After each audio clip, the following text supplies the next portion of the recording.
In the year 1553, when the world was still being discovered by sail and star, a remarkable map was carved onto a woodblock and printed for the curious minds of Renaissance Europe.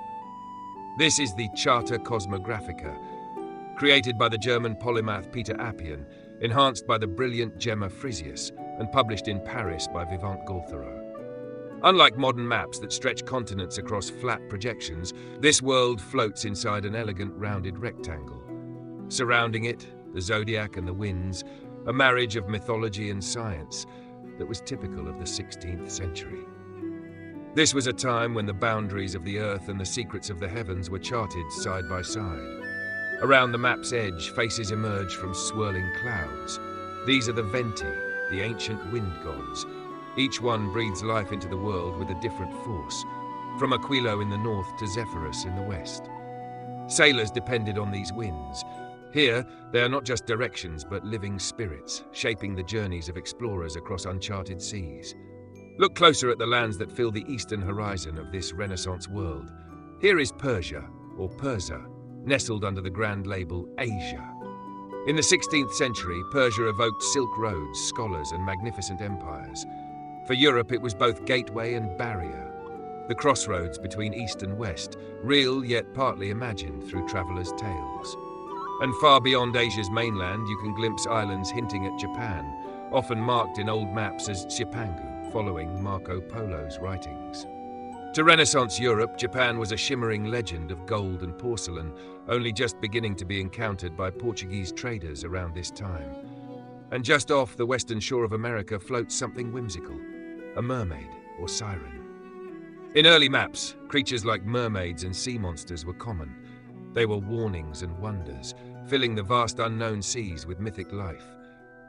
This little mermaid swimming west of America reminds us how much of the ocean was still a mystery, populated by imagination as much as by fact.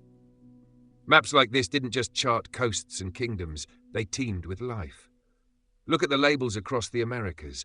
Peru marks the Spanish conquest. Cannibales warns of the indigenous peoples, sensationalized by European myths of cannibal tribes. And further south, Gigantum Regio, the land of giants. Such inscriptions blend rumor with reality, showing how European knowledge expanded through a lens of wonder and misunderstanding. And scattered among the fierce, bearded wind heads, you'll notice smaller figures, cherubic baby winds. These little wind spirits, or putti ventorum, are part of a long artistic tradition where winds were personified not just as stern old gods, but as playful, innocent children.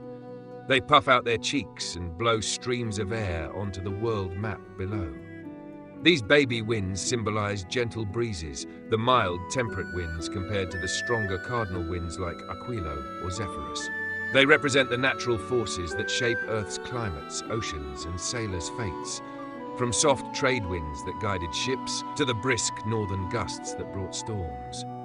At the top right of the map sits a striking figure, an armored man holding a sword and shield. He wears a plumed helmet and a breastplate adorned with a double-headed eagle, a symbol deeply tied to the Holy Roman Empire. This figure is likely a personification of the North Wind, or Boreas, but in a more martial, protective form, showing that the harsh northern winds were seen as powerful and dangerous. The double-headed eagle connects him to the imperial authority of the Habsburgs, under whom Peter Apian worked, a nod to royal patronage and the idea that this knowledge, this map, served both science and empire. But this was more than a world map. It was a cosmographica, a tool to understand Earth in the cosmos and to sail its oceans using the heavens. Peter Apian, mathematician and astronomer, pioneered ways to determine longitude by the moon and stars. His Cosmographica taught Europe's mariners how to measure, navigate, and dream of worlds unseen. Within this same book, ingenious diagrams called volvels spin to track planets and tides. Readers learned how to read the sky like a clock, measuring distances on sea and land alike. This was popular science for the Age of Discovery, a window into a universe where knowledge, myth, and exploration sailed hand in hand. In today's digital age of satellite maps and GPS, this little woodcut, no bigger than a modern page, reminds us how the world was once imagined, alive with winds and wonders, monsters and marvels, charted by minds hungry to understand Earth's place among the stars. The Charta Cosmographica is more than a map. It's a testament to the boundless curiosity of the Renaissance.